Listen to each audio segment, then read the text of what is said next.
Hey, this is William Tincup. We have Barry and Pim on today, and we're going to be talking about a partnership. So let's do some introductions first. Barry, if you don't mind, we'll do alphabetical. Sure. Alphabetical works for me. See? Barry Gauch, Executive Vice President over at isolved, responsible for our marketplaces, our strategic alliances, insurance, and a host of other items. But happy to be here with you today. Excellent. And Pim? I'm Pim Altena. I'm the GM for Remote Embedded and VP for partnerships at Remote, responsible for all our partnerships and particularly the embedded partnerships that we have with partners like isolved. So we're going to have a bunch of questions about embedded. So we'll get to that because both of you mentioned it. Partnerships one of those things that not many people know how they happen, especially practitioners. They don't know okay, what was the origin story for this particular partnership? I'll kick us off. isolved, give you a little bit of a backdrop, William. The isolved research arm that we conduct, it comes from a number of different places, but in particular for this partnership, we recognized a few things. The first was our customer demand for global hiring had picked up, so we needed to quantify, kind of the level of that, which we did.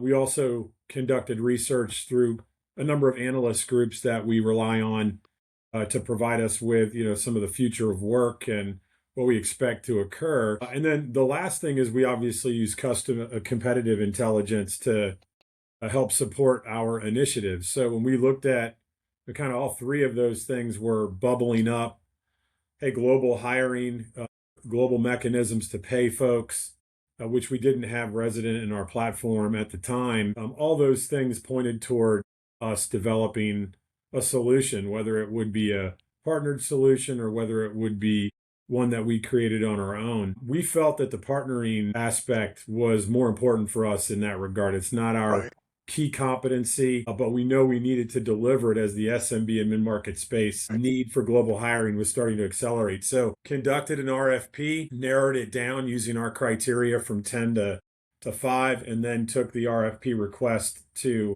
those folks, of which a couple self-selected out based on some of our criteria. And at the end of the day, Remote was who we selected after careful consideration. We also started with a referral relationship, meaning we wanted to see kind of how we could work with our selected partner prior to getting married, if you will, getting a more embedded relationship. But that's how it started. And then Pim and I met at one of our conferences, had a dedicated meeting to kind of outline what we both expected the partnership to result in. And that's kind of where we got our bearings for, our directional heading together. And I'm pleased where we're at today and looking forward to more expansive offering for our clients in the near future. I love it. Pim, your take on the origin story? I think Barry has given a great overview there.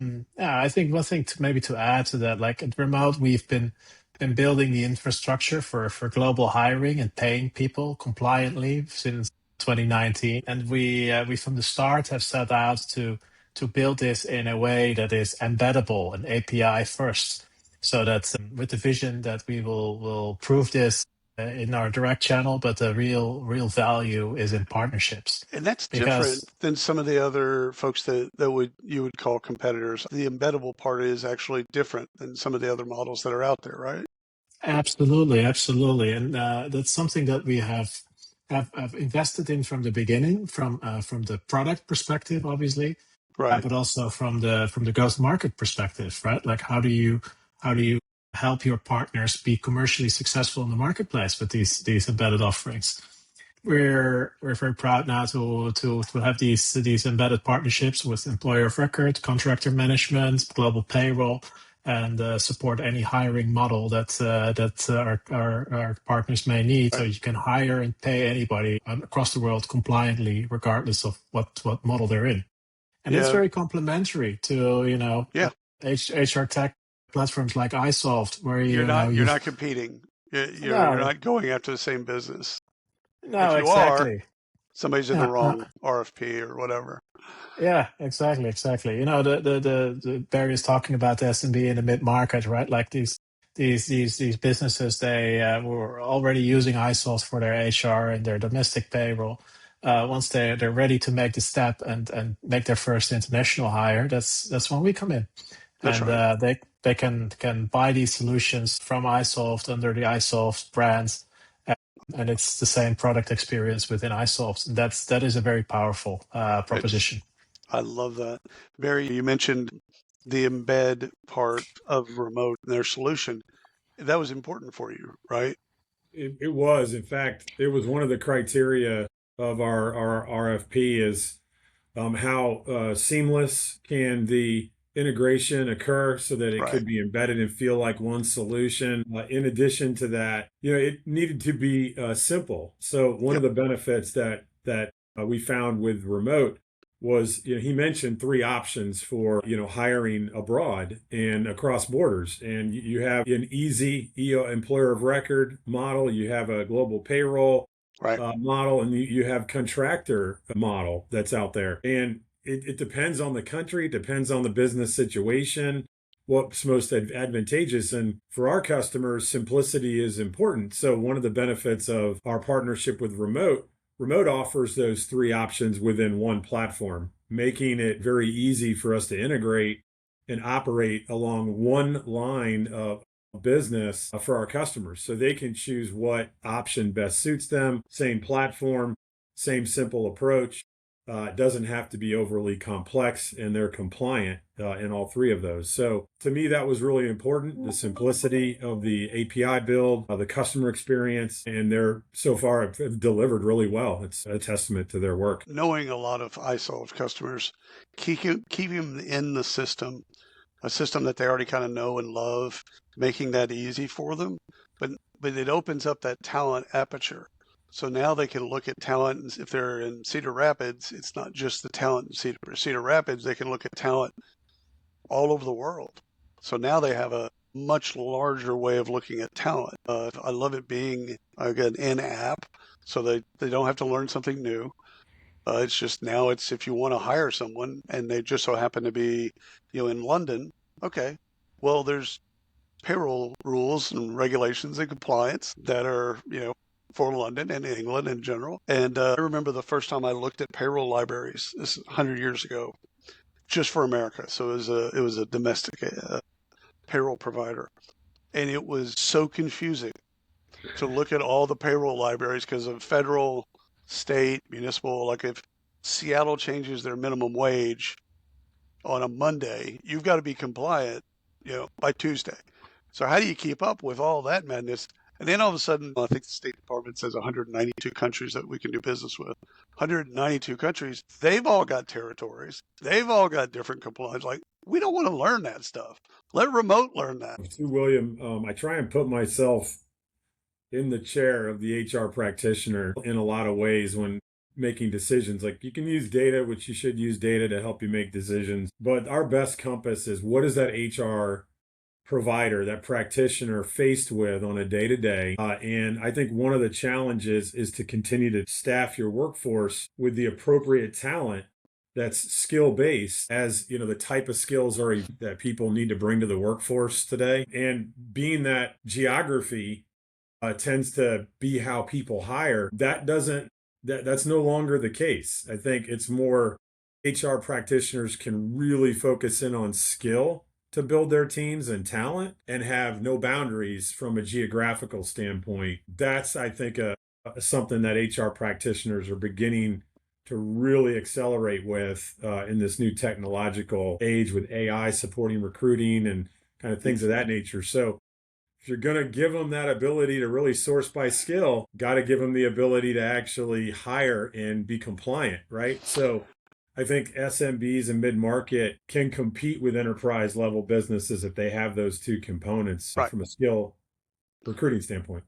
I wanted to add to that, Barry. I think, what you're saying exactly right. Like you want to source by skill. And, in my previous role before I joined Remote, I was actually a Remote customer. That is how I got to know Remote. I was building this global team and I was hiring people who had experience in managing partners in Italy. And I had an Italian person that I found. And I made him a job offer to relocate to Amsterdam. But I told him, you need to relocate to Amsterdam, but you need to be in a plane 2 weeks out of 4 because you need to be on site with the Italian partners. And he was like, looking at me, I was like, what? Why don't we do this the other way around? I'm like, yeah, I can't hire you in Italy because, I don't have a legal entity. I don't know how the Italian rules work. I don't know anything about compliance. And well, he was. I still thank him for being firm, and I that's why I found Red Remote. And then I realized that you're hiring people for skills, right? Like that's what you should do, but you're actually constraining yourself often unconsciously by Yep. just the compliance capabilities, the legal entity footprint that you already have as a business, especially for SMEs and mid-market customers who don't have that, like large enterprises, they already have like entities in 80 countries in the world. We're opening up this global talent pool for these businesses. Well, Pim, let me ask you a question because I look at COVID and I think COVID sped some of this up for us. I mean, if we can find a silver lining of COVID, is that okay? People are going to work remotely. Okay, well, if Yeah. they're going to work remotely, well, why do we need them in Cedar Rapids or Charlotte or so and so? Now, your mind can, as a talent acquisition leader, you can start looking at talent from a global perspective. Do you kind of see the same things kind of playing out? Yeah, definitely COVID has been an accelerator for that trend, but it is like a secular trend below that, right? It's already something that's already been going on before and is continuing to happen. Now, location matters less than it did in the past, and you can hire people in different places and still bring them together face to face as needed, or have with all the tools that you have nowadays have that day-to-day engagement. So yeah, but definitely been an accelerator. But Good. there's also other reasons why you see that happening. Like a lot of our customers are not white collar companies and not working as remote first organizations. But for example, I'm expanding into a new market and I want to hire some new salespeople. Well, do I need to go through the process of setting up a new entity, or do I just hire some individuals under an employer of record model and then see how it goes? Or they have sold a large contract to a major customer, and as part of that, they need to employ some forward deployed engineers and put them on the customer's premises. But that is in a different jurisdiction than where they're currently at, so they need a solution for that. So it opens a lot of doors. Yeah, I like that. Barry, you mentioned one of the things that was important to you. Let's see if the chemistry is there. Let's see if we can do something together and see if it works before we kind of do this other thing that's going to be a little bit deeper integration, et cetera, et cetera. Do you do that with a lot of your partners? Specifically, our marketplace and strategic marketplace partners. Right. Historically, when you see a lot of attachment that's in your reseller, your customer base, then it kind of perks your interest. Okay, what's so valuable about this? Why are people using it? And so for me, it's a good indicator of future adoption and value. Right. So as I looked at, there's lots of different providers, and I don't want to throw remote into a big pool of providers because I think there's things that stand out with 100%. remote.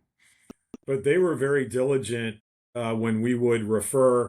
We first started the referral relationship as kind of a proof of concept for both. This is a mutually beneficial thing. So while it's beneficial for isolved and the customers, it had to be a good fit for remote as well. Economics have to work, their environment with us. These are, in my opinion, some of the most important partnerships, extensions that are of a platform itself. Those are some of the most important partnerships we're going to pick as a company. And so I really enjoyed two things in the early stages. The first one was how they treated our customers. From the word go, it was very clear. It was white glove. It was, a lot of explanation as to how things work so that they could usher in a customer easily and get them utilizing the platform. The second thing that was going to be important was affordability. affordability is really important in SMB and mid-market for the price value computation to work. And so, as you think about expanding a relationship, if you've got those two principles solved, which is, how you're going to treat customers and then the price point that you both are comfortable with, then we can drive and try and drive the scale, which led us to securing the embedded partnership and the extension a lot more a lot more easily in our platform. So now we're in a longer term engagement. We have some integrations we're working on to make it easier in the flow of work, and that we're here now at this point. So those two were really important for me: customer experience, and then price value needed to hit the mark.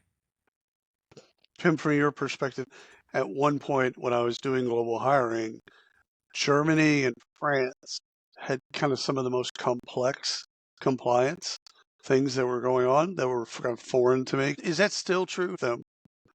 I think the interesting thing about labor law, William, is that every country is completely different and has their own rules, and some things that are one thing to call out one example. In some countries, it is mandatory to do a medical exam before a new employee starts. In other countries, that is forbidden to do that. So you get two different. Regulations can be 180 degrees different.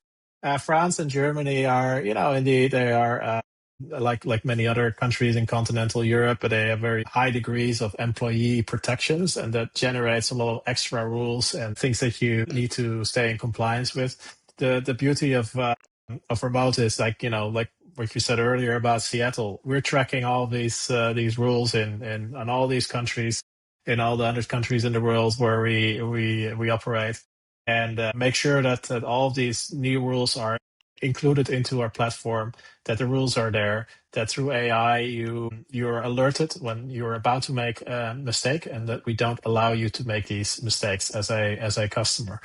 And that gives you the comfort and the protection there. So let's talk a little rollout. You just came back from Connect and your partner conference. And so how are you rolling this out, and how do you want to roll this out on both sides to make sure that everyone knows kind of what's going on and what's available, et cetera? Yeah. So for us, we have an org readiness process. Typically it takes about 6 to 9 months to get fully launched, and I would call it out the door to general availability GA here internally. So we have some development timelines that we work parallel with our org readiness.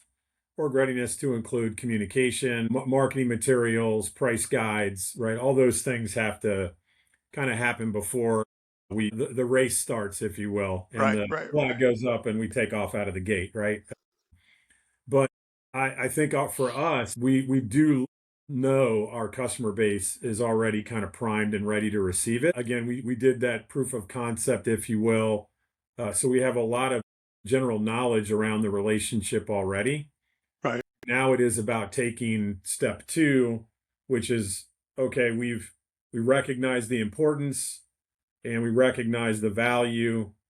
Now here's how you access this in the platform, very turnkey, simply, and how you attach it, desire to sell, that kind of thing in our customer base. So we'll have some soft launch materials, then we'll have some communications that go out. But I foresee us, really hitting the ground running in early 27 is kind of my target date to have everything kind of clipping along. With the rebranding of Applicant Pro into the isolved family, it's also going to be really interesting to educate all the talent acquisition professionals, the recruiters, because they're going to get excited. Now I can do this. Now I can hire people with the skills from other places, and I can be compliant. HR is going to be excited, of course, but I can see the talent acquisition folks being really excited. Yeah, Applicant Pro, that arm of our business that we acquired, as you know, we made that acquisition and have fully integrated that business now. But also I will tell you, we have a number of staffing companies who are resellers of ours who are waiting for this to happen. Yes. so they can use a one source, one platform, and not have to use multiple platforms to deliver to their clients. So I know they're waiting for this for sure, and it should open up additional reseller opportunities for isolved as well. Right. Pim, we're doing this podcast a year from now. What are we evaluating success? What do you want to see from this partnership? Happy customers and many happy customers. I mean, that's where it starts. Customers that are happy, and that not just happy with the service level and the compliance that we provide, but that has helped them to realize their people objectives. To hire the right skills, to have the right talent in their organization, and manage the organization in the way that that is aligned with their business objectives.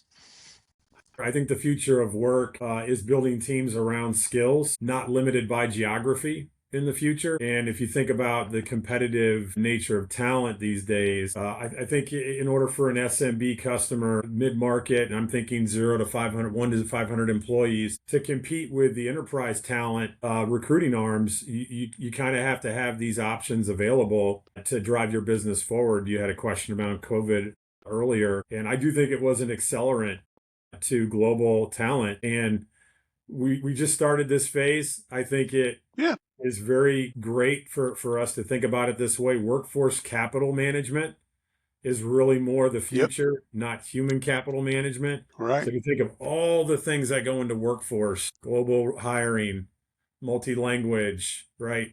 All the things to bring talent, right? In order for SMBs to harness that, you have to have the platform that does it in one place. So for me, future work is building teams around skills, not limited by geography in the future. That's what I would. isolved's a people first, customer first business. So, y'all, I'm excited. I love this partnership because I'm fans of both companies, and the fact that you're going to give your customers a way to, again, for the enterprise, for the large enterprise, there's always been some constraints there, and y'all are reducing, if not eliminating, those constraints.